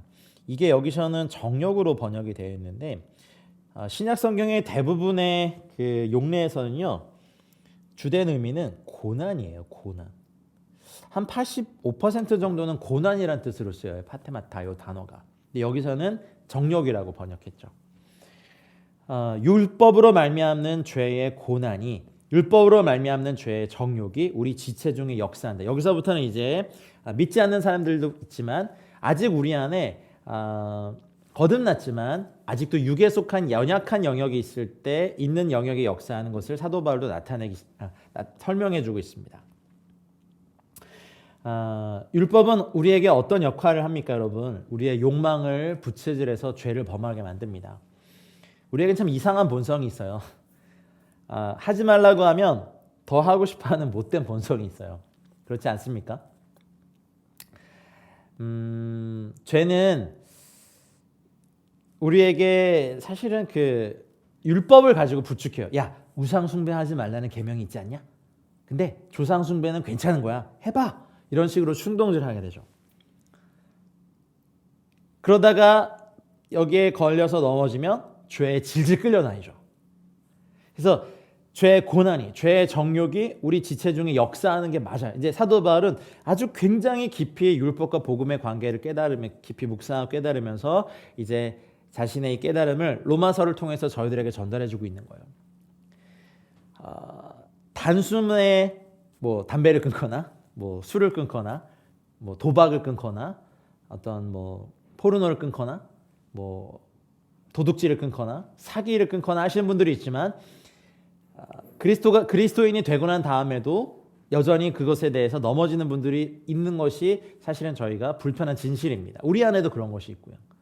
하나님을 향해서 거룩함을 추구하던 사람들이 어떤 스캔들로 넘어지거나 횡령으로 넘어지거나 거짓말로 넘어지거나 하는 것들을 저희가 봅니다. 죄의 고난이, 죄의 정욕이, 이제 파테마타라고 하는 죄의 정욕이 우리 지체 중에 역사하여 우리로 사망을 위하여 열매를 맺게 하는, 물론 그 빈도와 횟수가 예전에 비해서는 현저히 줄은 것이 사실이지만 아직도 거듭났지만 마치 이런 거죠. 길에서 형편없이 지내던 노숙을 하던 사람을 데려다가 왕이 씻기고 새롭게 신분을 채탁해 주어서 왕궁에 살게 했지만 과거에 노숙인의 삶을 살 때 하던 일을 여전히 하는 거랑 같이 똑같은 것이 있는 거예요. 그것이 완전히 사라지기 전까지 빈도와 횟수는 점점 줄어들기지만 여전히 하고 있는 것에 대해서 사도 바울은 나머지 부분에 대해서 말하고 있어요. 여러분, 육신 자체는 약한 건 아닙니다. 육신이 죄의 도구가 될 때 약한 겁니다. 근데 엔테사르키는 아예 모든 영역에 육신의 지배를 받을 때가 얘기를 합니다. 여러분, 손이 나쁩니까? 기도하는 손, 남을 돕는 손은 아름답습니다. 어떤 것을 창작해내는 손은 정말 경탄할 정도로 아름답습니다. 아름다운 음악을 써내거나 어떤 그림을 그리거나 조각을 하거나 건축을 하거나 남을 돕는 손은 참 아름답죠. 근데 그 손이 폭력을 휘두르거나 도둑질을 하는 손이거나 음란을 위해 사용될 때는 그 손은 아주 나쁜 겁니다. 발이 나쁩니까, 여러분? 발이 복음을 전하는 아름다운 도구가 될 때 그 발은 참 아름답습니다. 근데 죄 짓는데 빨리 달려가는 발은 참 나쁜 겁니다. 동의하시죠? 육신이 죄 아래 있을 때 맺은 열매가 뭡니까, 여러분? 고통이고 고난이고 사망의 역사를 많이 가지고 오는, 뭐 도박이 나쁜 건 줄 알아요. 그런데 계속해서 그 죄의 정욕이 우리 중에 역사해서 도박을 통해서 다 그냥 패가망신하게 만들고 정선 이런 데 사역하신 목사님 얘기 들으니까 죽어야 그 땅을 떠난다고 합니다. 이게 뭡니까? 사망의 역사에 그렇게 많이 열매를 맺게 하는 거죠. 율법 때문에 죄를 알게 되긴 했지만 여러분, 하나님의 은혜가 없는 한 죄는요 오히려 율법 때문에 더욱더 늘어나요. 여러분, 이건 저희도 인정하는 불편한 진실입니다. 율법은 우리의 죄를 드러내죠. 근데 하나님이 율법을 통해서 우리가 회개하고 주님을 믿게 하기 위해서 율법을 주셔서 우리가 죄와 대면하게 하셨습니다. 또 율법은 우리의 악한 본성을 드러내요. 율법은 우리의 반항적인 본성을 행동으로 옮기게 해서 우리가 스스로를 도울 능력이 없구나, 우리의 마음을 변화시키려면 정말 하나님의 은혜와 하나님의 능력이 필요하구나에 저희를 몰아가요. 막 몰아가도 이것도 죄고 이것도 죄고 이것도 죄고 이거 죄 지었기 때문에 이렇게 벌 받아야 되라고 막 몰려가다. 그럼 난 어디를 봐야 돼요? 하나님. 봤더니 십자가 앞에 우리를 데려가는 거죠. 율법의 순기능은 바로 이겁니다. 자, 6절로 넘어가겠습니다. 읽겠습니다. 이제는 우리가 얽매였던 것에 대하여 죽었으므로 율법에서 벗어났으니 이러므로 우리가 영의 새로운 것으로 섬길 것이요 율법 조문의 묵은 것으로 아니할지니라 말씀했습니다. 율법이 주는 죄와 저주의 사망에서 자유롭게 된 우리는 이제 자유롭잖아요. 근데 자유롭지만 하나님을 섬겨야 됩니다. 어떻게 섬길 수 있겠습니까? 성령의 역사를 통한 그리스도의 능력으로 섬길 수 있는 거예요. 우리는 구원받기 위한 것만을 목적으로 구원받는 게 아니었어요. 구원받은 게 아니라 중간 입장에 그냥 서 있기 위해 어정쩡하게 서 있기 위해 구원받은 게 아니라 그리스도와 연합하여 우리를 통해 그분의 열매를 맺기 위해서 구원받았습니다. 그렇다면 우리가 해야 될 게 있어요. 이제 율법은 과거의 조문에 묵은 것이 돼요. 묵은 것. 여기 팔라이 오테티라고 있어요. 팔라이 오테티는요. 신약 성서에 딱 한 번 여기 있어요. 팔라이 오테티는 뭐냐면 고령, 아주 진부한 것, 시대에 뒤진 것, 묵은 것 이런 거예요. 글람마토스는 말 그대로 문자, 조문. 제가 로마서 들어가면서 이제 그 병역법에 대해서 제가 군대에 갔다 온 이야기 막 말씀드리면서 그 당시는 그것이 굉장히 컸지만 이제 뭐 2년 반의 그 군 복무도 마치고 예비군 훈련도 끝나고 민방위도 마친 저에게 병역법은 더 이상 어떠한 강제력을 가지지 않아요. 물론 뭐 전시 상황이 돼서 또 다른 동원령이 발생했을 때는 또 다르겠지만 어떤 율법에 대해서 죽은 저희들에게 율법은 더 이상 이제 옛날 묵은 오래된 것이지 새로운 힘을 갖지 못합니다. 이제 우리가 새롭게 해야 될 것은 여기 보면 이제 영의 새로운 것 N 여기 있네요. 카이노테티 푸뉴마토스. 푸뉴마는 영이에요. 푸뉴마 하기오스는 홀리 스피릿 성령님이고 천사도 푸뉴마로 써요. 우리 인간의 영도 푸뉴마예요. 율법의 묵은 것으로 아니하고 이제부터는 성령의 새롭게 하심과 우리 영의 강건케 됨으로 말미암아 우리는 즐겁게 하나님께서 우리에게 주신 계명들을 지키며 살아나게 됩니다. 율법에 매여서 종살이 할 때는 의문에 묵은 것으로 섬기는 저희들이었지만 이제는 율법에서 벗어났습니다, 여러분. 율법에서 벗어났기 때문에 영의 새로운 것으로 섬기는 자가 되는 겁니다. 613개예요, 여러분. 잠만 지키려고 노력해봤거든요. 근데 불가능해요. 지킬 것도 많고 절기도 많고 뭐가 이렇게 되게 많아요. 뭐 그런 걸 해야 돼? 우리는 뭐 자유인이야 라고 했죠. 여러분 우리가 복음을 알기 전에 한국 민족을 한번 생각해 보죠. 귀신들에 매여 사느라 여러분 조상들에게 제사할 때 꼭 밤 12시에 드렸죠. 저희 집이 종갓집 장손 집안이어서 제가 그거 너무 잘 알아요. 예수 믿기 전에. 왜 이렇게 밤에 제사를 드리는지, 그 제사가 왜 이렇게 많은지. 우리 이사 갈 때 우리 미신을 숭상했던 저희들이 지금도 뭐라 그러죠? 손 없는 날에 그러나? 그냥 저희는 그냥 그 날짜 가려고 딱 정했는데 그날이 뭐 그런 날이어서 이사업체가 예약이 안 되고 뭐 그런 것도 많고 이사도 마음대로 못 가. 그리고 결혼 날짜도 아무 날도 못 정해요. 귀신에게 매워가지고 우리 민족이 방 안에 못 하나도 아무데나 못 박아. 무엇을 하든 잡귀신 앞에서 벌벌 떠며 살았어요. 우리 조상들이 우상에 귀신에 매어 살았듯이 유대 사람들이 율법에 매어 살았었어요.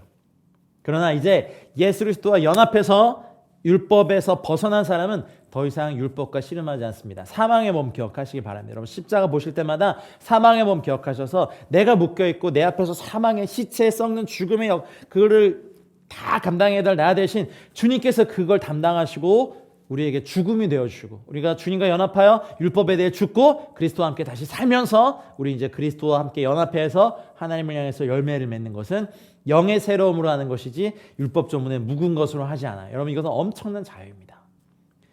여러분 어떤 사람이 율법을 잘 알 수 있겠습니까? 유대인처럼 그것을 지키느라 씨름한 사람입니다. 그래서 제가 한동안 막 돼지고기도 안 먹어보고 정말 그랬어요. 나실인 서원 지킨다고 수염도 안 깎아보고 머리도 안 깎아보고 대신 매일 씻긴 했죠. 뭐 미디어 몇 달간 금식하고 금식하고 막 침묵하고 해보고 싶은 거 다 해봐요. 근데 그것이 정말 자유를 줄 수는 없겠더라고요. 오히려 이 모든 율법의 제약에서 나를 자유케 하신 성령의 권능과 은혜 아래 들어갔을 때 제가 오히려 모든 율법을 다 지킬 수는 없지만 그 중에 내가 사랑하는 주님이 기뻐하시는 그 계명들을 지키기 위해서 노력하는 것들을 쓸 때 오히려 저에게 즐거움이 되더라고요. 여러분 이러한 단계에 꼭 가시길 바랍니다. 여러분 만약에 제사에 대한 율법이 아직도 폐지가 안 됐다면 우리는 매번 주일 예배 드릴 때마다 양 한 마리씩 소 몇 마리씩 잡아야 돼요. 피 비린내 나고요. 그러나 이 모든 것을 당신의 육체로 완성하신 예수님이 계시기 때문에 저희는 영과 진리 안에서 예배할 수 있습니다. 자, 7절로 가겠습니다. 같이 읽겠습니다. 시작. 그런즉 우리가 무슨 말을 하리요? 율법이 죄냐? 그럴 수 없느니라. 율법으로 말미암지 않고는 내가 죄를 알지 못하였으니 곧 율법이 탐내지 말라 하지 아니하였더라면 내가 탐심을 알지 못하였으리라. 아멘. 여러분, 율법은 돌이나 종이에 새겨져 있었어요. 그렇죠? 그러나 예수님을 믿고 거듭난 저희들에게는 하나님의 법이 우리 마음판에 새겨지게 됩니다. 의무는 죽이지만 영은 살립니다.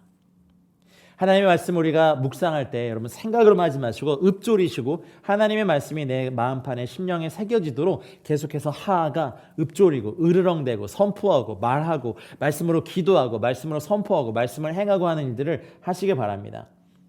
율법에 대하여서 만약에 이런 것이 있어요. 여러분 그 존 버년의 철로 역정에 이런 예가 되게 좋은 예가 있는데 주인공 크리스찬이 순례의 길을 떠나잖아요. 여러분 그 책 꼭 읽어보시기 바랍니다. 기독교 영성 고전입니다. 성경 다음으로 전 세계에서 많이 팔린 책입니다. 우리 영성의 고전에서 영성의 깊은 물들을 또 끌어올리시길 바랍니다. 거기 보면 크리스찬이 어느 방에 딱 도달했는데 먼지가 수북히 쌓여 있었어요. 근데 거기에 어떤 사람이 빗질을 하기 시작해요. 이렇게 싹싹 먼지에 빗질하면 여러분 먼지가 막 이만큼 쌓인 방에서 빗질하면 어떻습니까? 먼지가 온 방을 다 채우죠. 근데 그때 어떤 사람이 딱 나타나서 물을 뿌려요. 그러니 먼지가 잠잠해지고 깨끗하게 되는 거예요. 근데 그것이 그 안에 쌓인 이 방이 우리의 내면이라면 그 안에 쌓인 먼지는 죄입니다. 그렇다면 율법이 그것을 빗질을 하면서 쓸어내면 이 죄가 우리 안에서 확 일어나죠. 그것이 이제 7절, 8절에 나타나는 얘기예요. 우리 가운데 역사하여 이렇게 확 일어나죠. 그때 그것을 물을 뿌렸다는 건 주님의 은혜가, 죄사함의 은혜가, 말씀의 은혜가 우리를 자유케 했다는 겁니다. 아주 기가 막힌 비유예요. 율법과 복음의 관계는 바로 그겁니다. 여러분 병원에서 뭐 MRI 기계나 CT나 이런 우리의 몸을 막 단층 촬영해서 암을 발견해내고 있는 그런 의료기기가 문제입니까? 우리 안에 있는 암이 문제입니까? 암이 문제예요.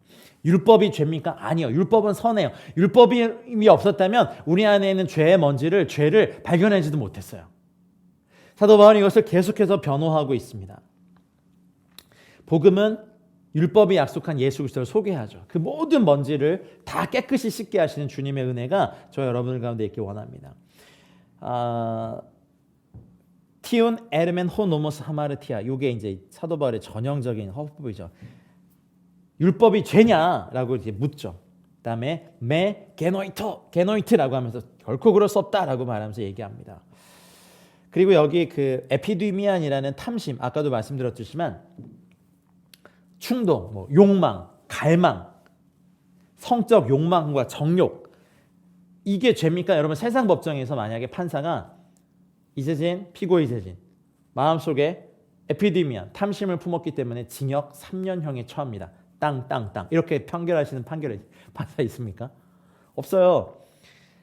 탐심 때문에 도둑질을 해야 죄고, 탐심 때문에 무언가 사기를 쳐야 죄고, 탐심 때문에 뭔가 뭐랄까 약탈을 하거나 뭐 음란한 행위를 하거나 해야만 죄예요. 근데 마음속에 탐심, 이걸 죄라고 여기지 세상에서 탐심이 죄가 아니잖아요. 그렇다 보니 사람들은 이런저런 마음의 욕심을 품고 살아도 죄책감을 느끼지 않아요.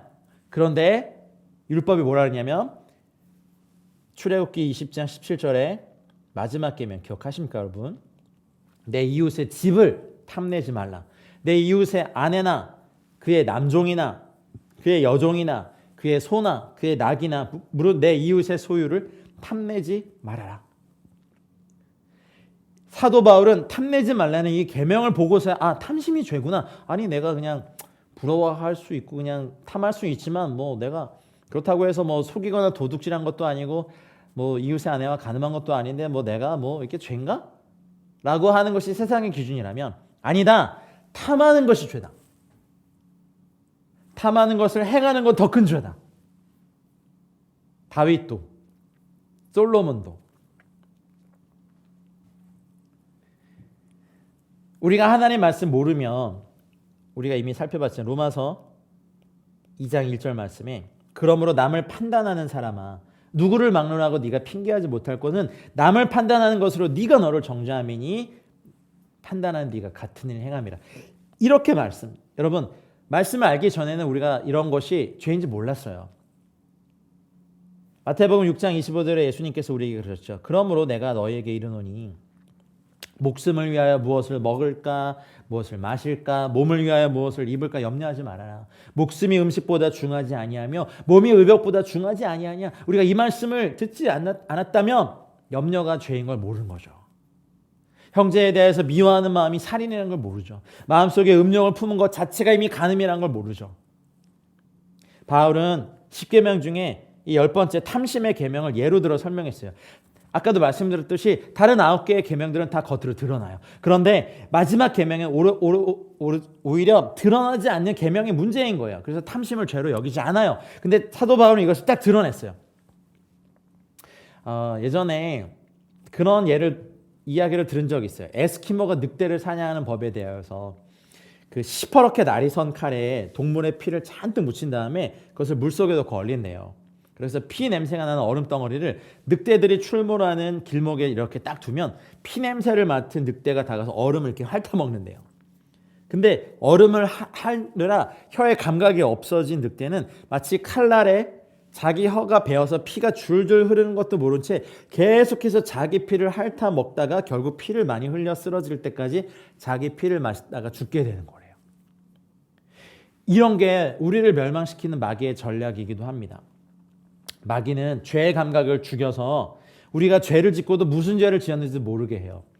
그러니 어떻게 회개할 수 있겠습니까? 율법과 계명을 알아야만 이건 우리는 회개할 수 있는 거예요. 율법은 선해요. 문제는 죄예요. 죄는 우리를 사로잡아서 우리의 죄를 깨우쳐주는 율법까지 죄의 도구로 만들어줘요.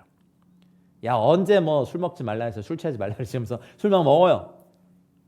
그리고 계속해서 율법까지도 죄를 짓는데 합리적으로 사용한 것이 우리 인간의 죄성이고 악함이에요. 이것이 죄의 실제고. 그래서 율법으로는 의롭다 하실 육체가 단 한 육체도 없어요. 율법으로는 계속 죄를 깨닫게 하시는 거예요. 여러분 율법 공부, 토라 공부 많이 하셔야 돼요. 그래야 죄를 깨닫고 십자가의 은혜 가운데 우리가 계속해서 나아갈 수 있습니다. 할렐루야. 자, 우리 8절로 가겠습니다. 같이 읽겠습니다. 시작. 그러나 죄가 기회를 타서 계명으로 말미암아 내 속에서 온갖 탐심을 이루었나니 이는 율법이 없으면 죄가 죽은 겁니다. 할렐루야. 쉽지 않은 본문들을 저희가 보고 있어요. 긴 안목으로 보면요, 율법이 우리의 죄성을 깨닫게 해준다는 점에서는 환영할 만해요. 그런데 짧은 안목으로 봐보면 율법이 가져다 주는 자아에 대한 이 깨달음이요, 새로운 깨달음이 정말 고통스러워요. 죄가 기회를 타서, 이거 자주 나오거든요. 아포르멘 데 라브세, 이 단어 자주 나올 거예요. 한 기회를 얻은 후에, 기회를 타서, 기회를 얻은 후에 우리 안에 들어와서 온갖 탐심을 이루어내요. 이는 율법이 없으면 죄가 죽었기 때문이다. 아까 말씀드린 그 철로 역정의 비유를 잘 생각해 보시기 바랍니다. 율법이 없으면 비지를 하지 않으면 먼지가 일어나지 않는 것처럼 율법이 우리의 내면을 계명으로 비추지 않으면 죄는 살아나지 않아요. 우린 죄를 죄로 여기지 않아요. 죄를 즐기며 죄의 즐거움에 살고 죄를 짓기 위해서 살고 죄 안에서 살았던 것이 저이기 때문에 율법은 죄를 금하지만 문제는 이거예요. 7장에 봐야 되는 것은 뭐냐면 율법은 죄를 금해요. 하지만 죄를 피할 수 있는 힘은 주지 않아요. 다시 말합니다. 율법은 죄를 금해요. 하지 말아라. 이거 하지 말아라. 이건 해야 된다. 하지만 그것을 피할 수 있거나 행할 수 있는 어떤 해야 되는 계명을 행할 수 있는 힘, 피해야 되는 계명을 피할 수 있는 힘은 주지 않는다는 거죠. 여기서 이제 사도 바울의 절망의 자화상의 끝이 어떻게 끝나냐면 오호라 나는 공고한 사람이로 다 끝나는 거예요. 그래서 8장으로 넘어가는 거예요. 내 속에서 온갖 탐심을 이뤄내요. 예수 믿고 난 다음에 육신을 통해 죄의 유혹이 찾아올 때 우리는 참 기가 막히죠. 마치 다윗이 골리앗 쓰러뜨렸는데 또 다른 거인들이 막 내 앞에 있을 때 다윗조차도 그 거인들을 보고 정신이 잃었잖아요. 그 부하들이 용감한 부하들이 다윗을 구했던 것처럼 우리도 어떤 죄에 대해서 죽었다고 생각했는데 그 죄의 유혹이 다시 찾아오고 심지어는 그 죄를 다시 지었을 때 오호라 나는 공고한 사람이로다라는 고백을 우리 하나님 앞에 정직하게 드려야 됩니다. 여러분 우리는 완전한 사람이 아니에요. 아직. 주님 나라 갔을 때 주님이 우리를 완전케 하실 때 그렇게 될 거예요. 여러분 저에게도 우리 주변의 사람들에게도 연약한 부족한 보이면 이 말씀 기억하셔서 그렇지 라고 하면서 서로에 대한 용납과 이해가 있기를 축복합니다. 그래서 피차 뜨겁게 사랑하라고 하신 겁니다. 자, 9절로 가겠습니다. 읽겠습니다. 전에 율법을 깨닫지 못했을 때에는 내가 살았더니 계명이 이름에 죄는 살아나고 나는 죽었도다. 할렐루야. 에고 데 에존이라는 요 단어, 내가 살았다.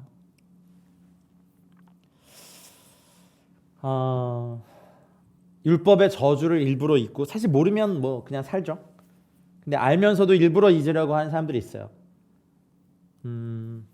동성애가 죄라는 거 알면서도 억지로라도 막 갖다 붙여. 하나님 모든 사람을 사랑하시니까 이 죄도 죄를 짓는 것도 용서하실 거야라고 자기 나름대로의 이걸 갖고 있다가 하나님의 준엄한 법이 그 앞에 선포되었을 때 피할 수 없게 됩니다. 죄에 대해서 합리화를 하고 계십니까? 여러분, 아직 여러분이 에고 대 에존, 내가 이게 나는 그리고 살고 있었다라는 단어예요. 내가 산 거예요. 사기를 치고 있는데 괜찮다. 세상 사람들 다 이래. 나는 들쳐라고 하는 건 아직 내가 사는 거예요. 근데 계명의 이름에 죄는 살아났다는 거. 이거 어떻게 표현할까요? 기왕 남편의 예를 들었으니까 이렇게 해봅시다. 못된 아주 폭력적인 아주 그냥 세상 말종인 남편과 사는 아내는 힘드니까 자기에게 남편이 있다는 사실을 애써 잊으려 하겠죠. 그리고 남편이 뭐 일 때문에 집을 떠나 있는 동안에는 와, 내 처지가 되게 행복하다고 착각하며 즐거워할 수도 있어요. 그러다가 그 남편이 집에 돌아오면 꿈에서 깹니다. 마찬가지로 죄도 그래요. 죄인도 자기가 율법 아래에 있다는 것을 잊을 수 있어요. 잊으려면 잊을 수 있어요. 근데 율법이 집에 돌아오면, 계명이 나한테 이르면 이내 이 모든 율법의 모든 요구와 저주가 나한테 있구나. 내가 간음했구나. 내가 살인했구나. 내가 도둑질했구나. 하나님 앞에서 아무것도 아니구나. 나는 기도를 쉬운 죄도 범하고 하나님의 일에 열심을 내지도 못하고 하나님 걸 도둑질했고 음란했고 나태했고 감사하지도 못하고 목이 고닫고 교만했고 모든 이것이 깨달아질 때 나는 죽게 됩니다. 복음이야 여러분 잔인해요. 우리를 죽여야 살려요. 기필코 죽이시려고 해요. 죄에 대하여. 저희 한국교회도 그런 거 많았어요. 예전에 죄에 대한 통곡이 너무 심해서 한국 교회 역사에서 이렇게 읽어보면 죄 회개하다가 기절하신 분이 교회 항상 많았어요. 너무 자기의 죄가 커서. 근데 지금은 교회 안에 죄인은 많은데 죄에 대한 애통이 사라졌어요. 달달한 복음, 잘 될 거고 형통할 거고 하나님이 형제 자매를 사랑하실 거고 죄 회개 없이도 하나님의 거룩함에 이를 것 같은 착각의 복음들을 많이 전하고 있는데 회개 없이 십자가에 이를 수 없습니다. 죄에 대한 죽음 없이 부활의 영광에 이를 수 없습니다. 사랑하는 여러분, 복음과 함께 깊고도 진지한 영혼의 고통을 이 로마서 7장에서 한번 하시길 바랍니다. 아니 앞으로도 계속 하시길 바랍니다. 우리 안에 애통하는 영이 부어져서 죄에 대해서는 철저하게 애통하고 하나님 앞에 우는 저와 여러분들 되시길 바랍니다. 그래서 신앙생활 더 잘하기 위해서는 율법이 가까이 있어야 돼요. 십자가의 은혜를 더 깊이 깨닫기 위해서 율법을 보는 눈이 열려야 해요. 성경 말씀을 볼 때마다 율법을 통해서 토라를 통해서 나를 살피는 영의 눈이 있어야 돼요. 우리는 구원받았기 때문에 토라가 율법이 더 필요합니다. 자, 10절 읽겠습니다. 시작. 생명에 이르게 할 그 계명이 내게 대하여 도리어 사망에 이르게 하는 것이 되었도다. 휴레데라고 하는 이 단어는요, 이게 찾아 발견하다 또는 우연하게 발견하다, 뭐 가로질러 오다, 뭐 깨달음을 얻다 이런 거예요. 모이는 나에 대하여 내게. 아우테이스 다나톤, 이제 이거 사망에 이르게 하는 건데 계속해서 반복돼요. 율법은 죄를 정죄하니까. 여러분, 내가 오호라 나는 공고한 사람이로다, 이게 아주 완곡한 표현이 아니에요. 아주 처절하게 망한 사람이로다, 처절하게 파괴된 사람이로다라고 말하는 우리 존재의 본질적 외침이어야 해요. 여러분, 나는 살아있어. 내가 살아있었지만 계명이 내게 이르고 난 다음에는 내가 죽어야만 이제 십자가의 은혜가 있습니다. 그래서 다윗이 시편 19편 12절에 말씀하신 것처럼 자기 허물을 능히 깨달을 자 누구냐? 나를 숨은 허물에서 벗어나게 하소서. 이게 고백이 있어요. 여러분, 초대 교회로부터 2000년 동안 교회 역사에서 시편은요 기도 교과서였어요. 기독교 영성은요 인간의 깊은 비통, 애탄, 어두운 고뇌, 슬픔, 탄식을요 항상 하게 했어요. 하나님 앞에서. 근데 우리는 기뻐하고 항상 모든 걸 다 밝게 생각하는 좀 얕은 어떤 것이 있어요. 여러분, 우리 깊이 들어가야 돼요. 우리 절망에 들어가야 돼요. 그래서 내 허물에서 나를 구원해 주십시오라는 이런 고백에 들어가야 돼요. 시편 25편 7절 같은 말씀 어떻습니까? 내 젊은 시절에 죄와 허물을 기억하지 마십시오. 시편 51편 3절 같은 말씀 어떻습니까? 나는 내 죄가를 아오니 내 죄가 항상 내 앞에 있습니다. 나를 살려주십시오라고 고백하는 이 시편의 수많은 하나님의 사람들의 고백을 저희가 배워야 됩니다. 이 율법이 계명이 원래는 나를 생명으로 이끌어야 되는데 나를 결박해서 형벌로 이끌었고 마침내 사망에 이르게 하였고 나는 죽게 되었다. 여러분, 이것이 율법을 통하여서 저희가 날마다 경험해야 돼요. 사도 바울은 I die every day. 나는 날마다 죽노라의 그 과정을 이것을 통하여서 이루었습니다. 왜냐하면 율법을 다 외우고 있고 항상 묵상했고 율법을 가르쳤고 율법대로 살았던 사람이기 때문에 율법에 가공할 만한 정죄감과 죄책감이 얼마나 큰지 잘 알았기 때문에 율법에 대해 날마다 죽고 그리스도와 함께 날마다 살았습니다. 저 여러분도 이렇게 되시길 바랍니다. 11절로 넘어가겠습니다. 읽겠습니다. 시작. 죄가 기회를 타서 계명으로 말미암아 나를 속이고 그것으로 나를 죽였는지라. 이제 바울이 이 두 질문에 다 대답하면서 선한 의도를 가지고 있는 율법이 아니라 율법을 오용하는 죄가 범인이라고 단언하는 거예요. 죄가 기회를 타서예요. 죄가 기회를 타서 죄. 여기 나오죠.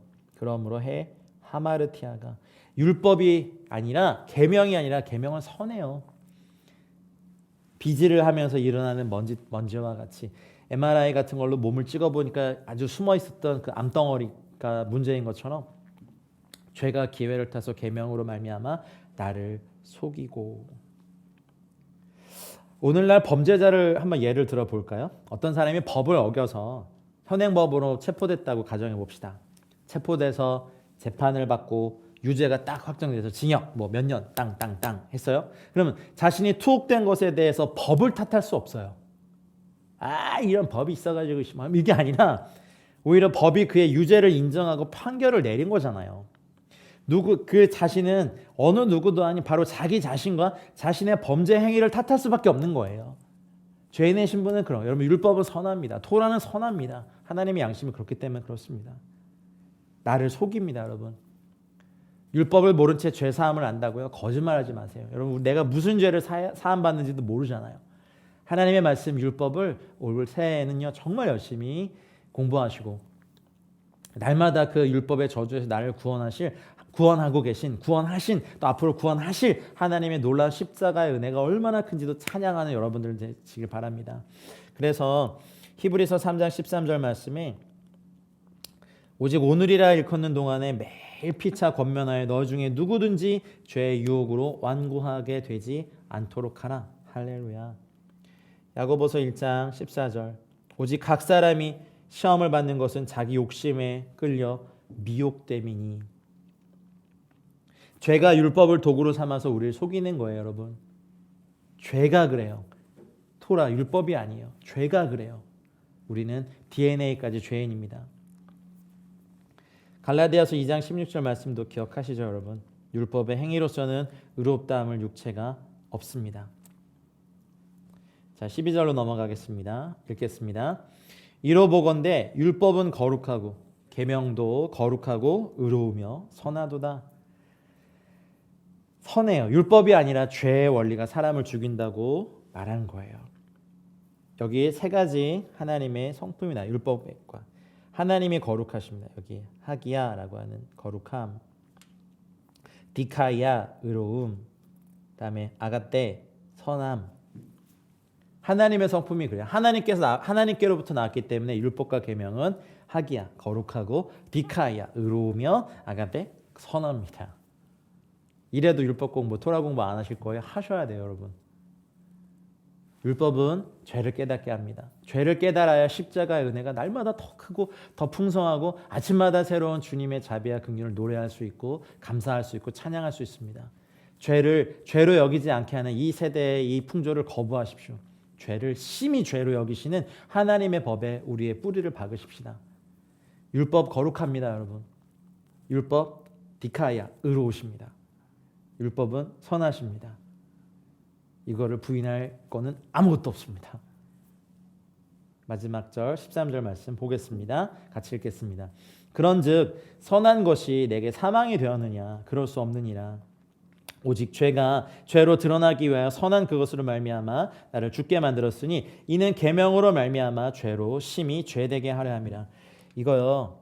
계명으로 말미암아 죄로 심히 죄되게 하는 거 지금 인기 없습니다, 여러분. 교회 강단에서 죄를 선포하고 지옥의 불지옥, 불심판 막 뭐 이런 거 얘기하면요 많이 떠나세요. 달달한 복음만 원해요. 위로의 복음. 그랬어? 힘들었죠? 아이고 힘들었겠다. 아이고 어떡하냐.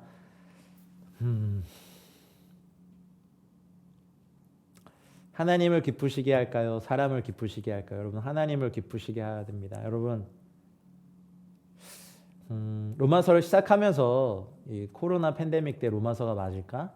근데 로마서는 항상 옳아요. 모두 다 사람들의 질병 그리고 질병 때문에 항상 국민들을 규제해야 되는 정부에 대한 비판, 백신에 대한 음모 그건 많이 말하는데 안타까운 건 하나님의 이름, 우리 주 예수 그리스도의 이름, 예수와 우리 주님의 이름, 복음에 대한 수고, 죄를 죄로 여겨서 우리의 삶을 더 이 시기에 거룩하게 만들고 말씀 안에서 깊이 만들고 선하게 만드는 이런 일을 하지 않더라고요. 교회의 거룩한 강단을 정치적인 입장을 밝히는 데 써서는 안 된다고 생각합니다. 물론 저도 지지하는 후보가 입장이 있습니다만 복음을 말해야 합니다. 이런 식의 율법을 말하는 거 인기 없는 거 압니다. 근데 인기를 위해서 로마서 시작한 거 아닙니다. 여러분 이 시기에 계명으로 말미암아 계명을 잘 공부하시고 익히셔서 죄로 심히 죄되게 하는 것만 익혀도요. 이 코로나 팬데믹 이후에 우리는 거룩함과 성결함 가운데 살아날 수 있습니다. 아무도 이 길 가려 하지 않아. 이거 좁은 길이에요. 인기 없어요. 다 부자 되게 하는 법. 몇 년 안에 뭐 몇십억 버는 거. 사실 저도 혹하긴 하더라고요. 그런데 죄를 심히 죄되게 하는 거 하나님의 말씀 여러분 우리가 율법의 거룩함을 알기 전에는 우리 속에 있는 죄가 아주 조그맣게 보여요. 그런데 율법을 알고 나면요 죄가 엄청나고 크고 더 검고 추악하게 보입니다. 이럴 때 내가 살아남을 수 없어요. 그것이 로마서 이제 하반절 다음 시간에 할 하반절의 내용들을 이끌어요. 내가 한 법을 깨달았는데 선을 행하기 원하는 나에게 아주 악한 것이 있다. 오늘 뭐 분량이 많아서 뒤에까지는 하지 못하지만 그렇구나. 계명으로 말미암아 죄로 심히 죄되게 하는 것이 나에게 필요하구나. 여러분 코로나 팬데믹 때 반드시 저희가 배워야 될 진리임을 믿으시고 여러분 같이 로마서의 끝까지를 같이 가졌으면 좋겠습니다. 요한복음 14장 21절에 예수님께서 이렇게 말씀하셨거든요. 나의 계명을 가지고 지키는 자라야 나를 사랑하는 자니 나를 사랑하는 자는 아버지께 사랑을 받을 것이요 나도 그를 사랑하여 그에게 나를 나타내리라. 우리 Five Language of Love 뭐 사랑의 5가지 언어 이런 거 많이 보셨죠. 근데 예수님의 사랑의 언어 뭔지 아세요? 계명을 지키는 자예요. 그러면 613개의 계명을 또 10개의 계명으로 또 시대마다 중요하게 여기는 계명들을 유대인 사회에서 계속 이제 말했었거든요. 예수님께서 오셔서 2가지로 정리해 주셨어요.